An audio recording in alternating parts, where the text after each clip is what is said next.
Здравствуйте! Сегодняшний урок я хотела бы начать с опыта. В стакан наливается вода, на стакан накладывается бумага.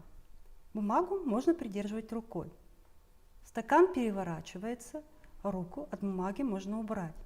Вода из стакана не выливается. Вопрос: почему вода не выливается из стакана? Вода не выливается из стакана, потому что снаружи действует сила воздуха, давление воздуха, которое не позволяет воде вытечь из стакана. Это давление называется атмосферное давление. Из-за разницы атмосферного давления на Земле возникает ветер. Тема сегодняшнего урока – атмосферное давление, ветер. Как вы думаете, если взять два шарика, один надутый воздухом, другой нет, и поместить его на весы, какой шарик будет тяжелее? Тяжелее будет шарик тот, в котором содержится воздух. Посмотрите, какая большая толщина атмосферы. Воздух, конечно, легкий, но какой большой слой воздуха давит на нашу Землю. Как известно, 1 метр кубический воздуха на уровне Мирового океана весит 1 килограмм 300 грамм. А как известно, каждый предмет, который имеет массу, он давит на ниже лежащие предметы.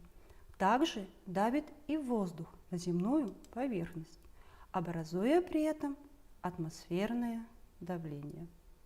Запомните, атмосферное давление – это сила, с которой воздух давит на земную поверхность и все находящиеся на ней предметы.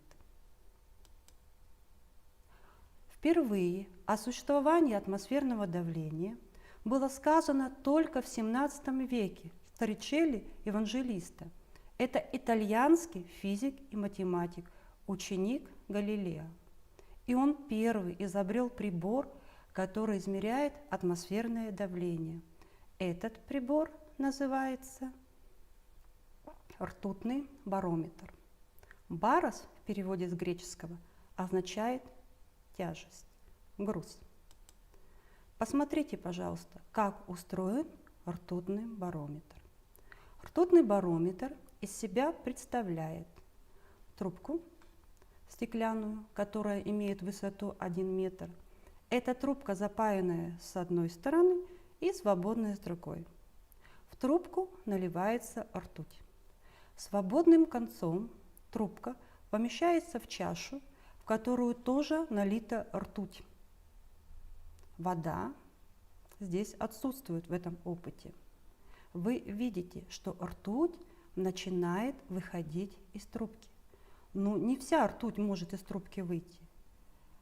Вся ртуть не может вылиться из трубки, как я уже сказала, так как на поверхность ртути в чашу давит воздух. Но таким барометром пользоваться крайне неудобно.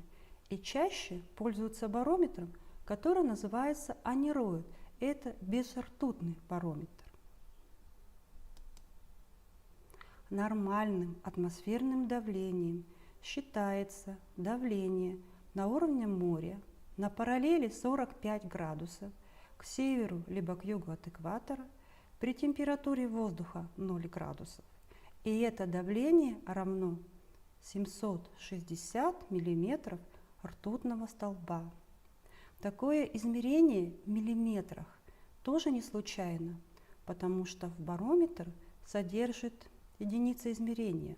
Барометр 1 метр. 1 метр – это 1000 миллиметров.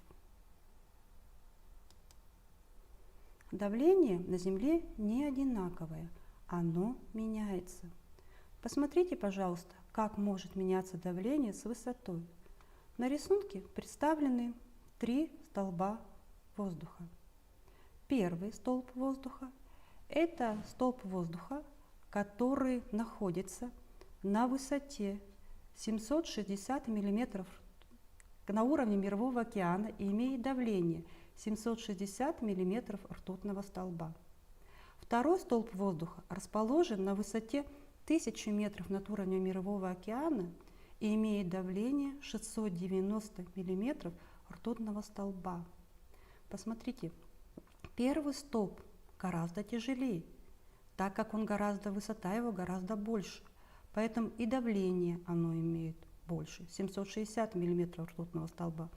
Уменьшается высота столба, потому что мы поднимаемся на высоту 1000 метров, и давление тоже меняется, оно уменьшается, оно становится 690 мм ртутного столба. Мы еще поднимаемся над уровнем Мирового океана, и высота становится 1800 метров. Давление снова падает, потому что столб воздуха становится меньше. Чем меньше столб воздуха давит на земную поверхность, тем меньше атмосферное давление. При подъеме на каждые 10,5 метров вверх атмосферное давление понижается на 1 мм ртутного столба. Эта закономерность нам поможет при дальнейшем решении задач. Задача. Летчик поднялся на высоту 2 километра. Каково атмосферное давление воздуха на этой высоте, если у поверхности Земли оно равнялось 750 мм ртутного столба? Решение. 2 километра, на которые поднялся летчик, можно перевести в метры. Это будет 2000 метров. Зная закономерность, что на каждые 10,5 метра вверх давление изменяется на 1 мм ртутного столба, мы найдем, а как же изменилось давление на высоте 2000 метров. Для этого 2000 делим на 10,5. Получается 194. То есть давление поменялось на 194 мм ртутного столба. Мы знаем, что с высотой давление падает. Так как у подножия было на поверхности давление 750 мм ртутного столба, самолет поднялся, давление уменьшилось. 750 минус 194 получилось 556 мм ртутного столба. То есть на высоте 2 километра при атмосферном давлении на поверхности 250 мм ртутного столба стало 556 мм ртутного столба. Загадка. Ход бескрылый, а летает, безголовый, а свистит. Ход безрукий, но бывает, груши с веток обивает, сосны с корнем вырывает, так порой он сердит. Только что он был везде, миг, и нет его нигде. О чем идет речь? Речь идет о ветре.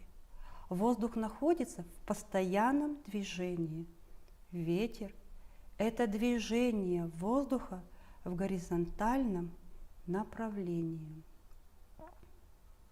В начале урока я говорила о том, что от разности атмосферного давления на Земле возникает ветер. Давайте более подробно рассмотрим механизм возникновения ветра. Когда кипит чайник, пар воздуха направлен наверх. Когда горит свеча, пламя тоже направлено наверх, потому что теплый воздух легкий, он расширяется и поднимается вверх. Смотрите, как зависит давление от температуры воздуха. Если это воздух теплый, то давление там более низкое. Если воздух холодный, то давление там более высокое. А теперь давайте вспомним, когда в комнате душно, мы открываем окно для того, чтобы проветрить комнату, и сразу чувствуем поток холодного воздуха с улицы. То есть воздух двигается из области более холодного в более теплый воздух. То есть, получается, ветер дует из области повышенного давления, потому что у холодного воздуха более повышенное давление, в область более пониженного давления, потому что теплый воздух обладает низким атмосферным давлением. Еще раз повторяю, запомните, ветер дует из области повышенного давления в область пониженного давления. Есть закономерность. Чем больше разница в атмосферном давлении, тем больше скорость ветра. Теперь посмотрите на следующее. То есть первая причина разницы атмосферного давления на Земле – это разная температура на Земле. Я вам напоминаю, что разная температура на Земле возникает из-за того, что разный угол падения солнечных лучей. Чем он больше, тем больше участок Земли получает тепла. Самый большой угол падения солнечных лучей на экваторе – это район, который получает максимальное количество тепла. Чем дальше от экватора к северу или к югу, тем меньше угол падения солнечных лучей, тем меньше территория получает тепла. И минимальный угол падения солнечных лучей, а значит минимальное поступление тепла на Земле около полюсов северного и южного. Разная температура на Земле приводит к разному атмосферному давлению, так как, еще раз напоминаю, более теплый воздух обладает более низким давлением, более холодный воздух более тяжелым и приводит к образованию высокого атмосферного давления.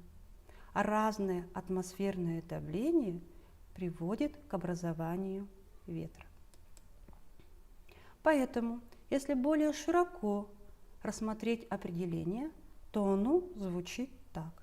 Ветер – это движение воздуха в горизонтальном направлении из области более высокого атмосферного давления в область более низкого атмосферного давления. Давайте с вами решим задачу. Даны пары с разными атмосферными давлениями. Стрелками надо показать, в каком направлении будет дуть ветер. Первая пара 742 мм ртутного столба и 745 мм ртутного столба. Ветер дует из области более высокого давления в область более низкого атмосферного давления. Стрелка направлена в таком направлении. Следующая пара 752 мм ртутного столба и 751 мм ртутного столба.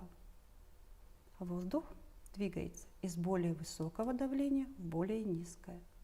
Третья пара 748 мм ртутного столба и 758 мм ртутного столба.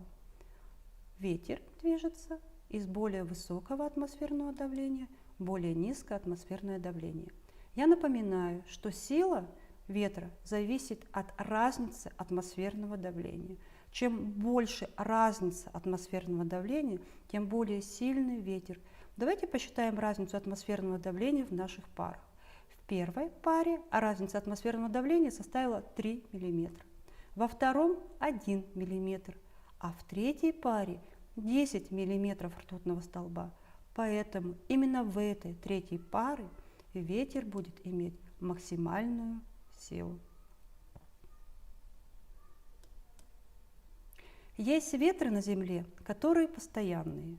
Один из таких ветров называется бриз.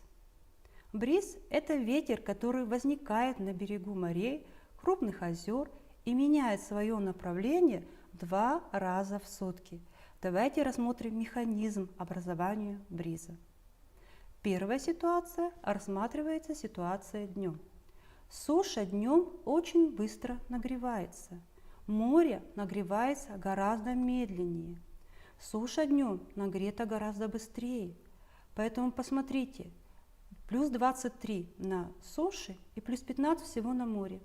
Более высокое атмосферное давление на море, потому что на море более низкая температура, более холодный воздух.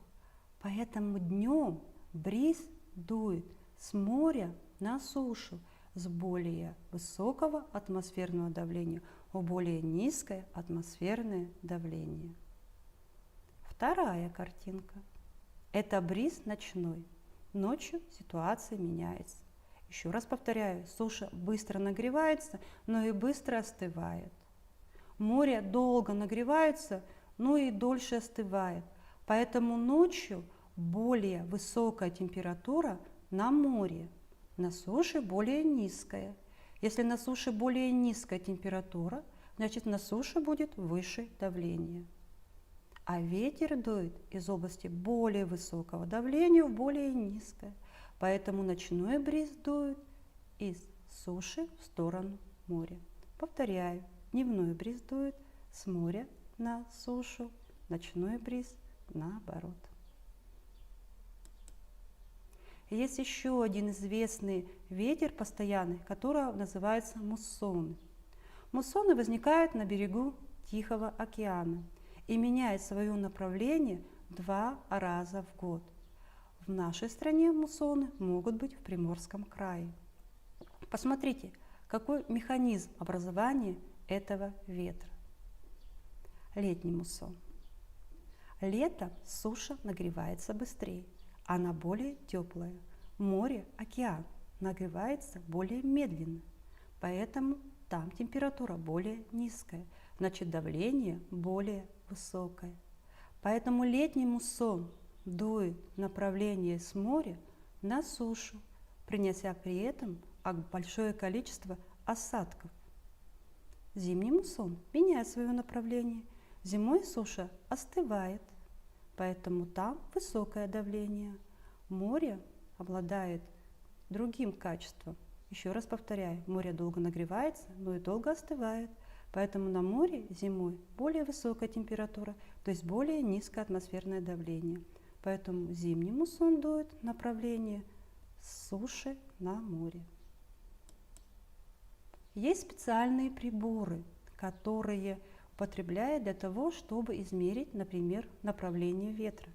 Для измерения направления ветра применяется прибор, который называется флюгер. Для измерения силы ветра существует прибор, который называется анемометр. Есть шкала силы ветра.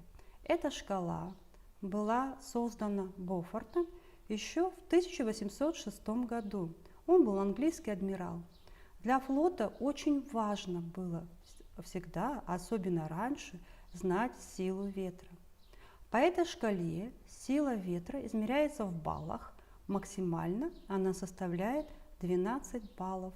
На картинке можете посмотреть, как зависит от силы ветра состояние парусного судна, которое здесь, и что же происходит тогда на поверхности суши.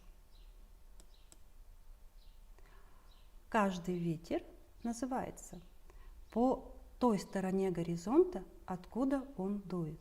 Например, если ветер дует с севера, он будет называться северный.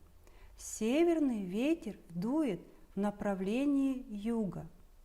Если это ветер с запада дует, он будет называться западный. Он дует в направлении востока.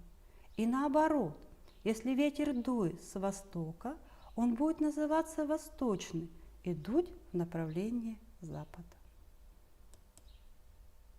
Используют график, который называется «роза ветров», которая позволяет увидеть преобладающее направление ветра. Для того, чтобы построить этот график, необходимо наблюдение погодой.